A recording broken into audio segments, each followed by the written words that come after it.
Okay, today we're going to start with force and motion and using force and motion within investigations. So we're going to be looking at a lab called testing force and motion with an object, and our lab today is going to be based on ramps and cars. So the first thing we're going to do is on your paper, in your CAMI, you have different sections. You have the title, the question, and then you have materials. We're going to wait and do the question for a little bit because we want to see what exactly is going to go on with the procedures so that we can figure out what question is actually being asked. And then once we're done, we'll come back and actually make a title for it.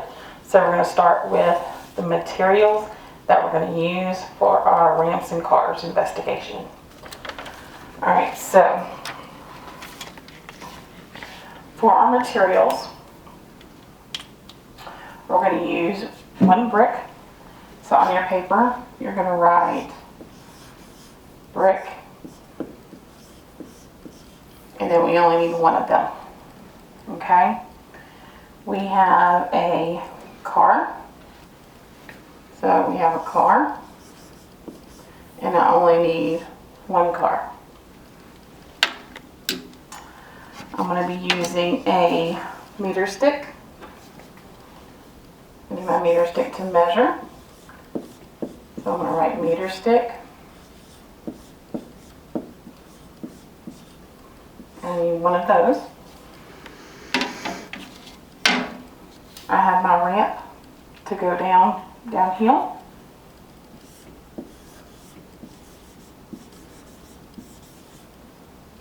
So I need one of those.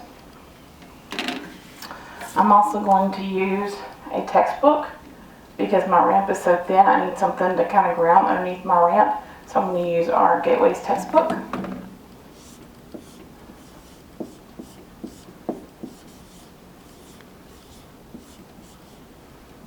I need one of those.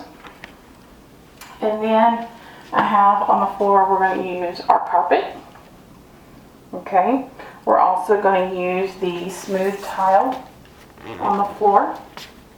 And then we're going to go out into the main hallway and use the kind of bumpy tile that's in the main hallway of our school. Okay. So I'm going to put carpet. I need one of those.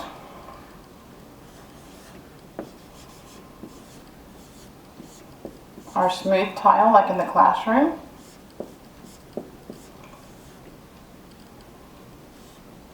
Need one space for that.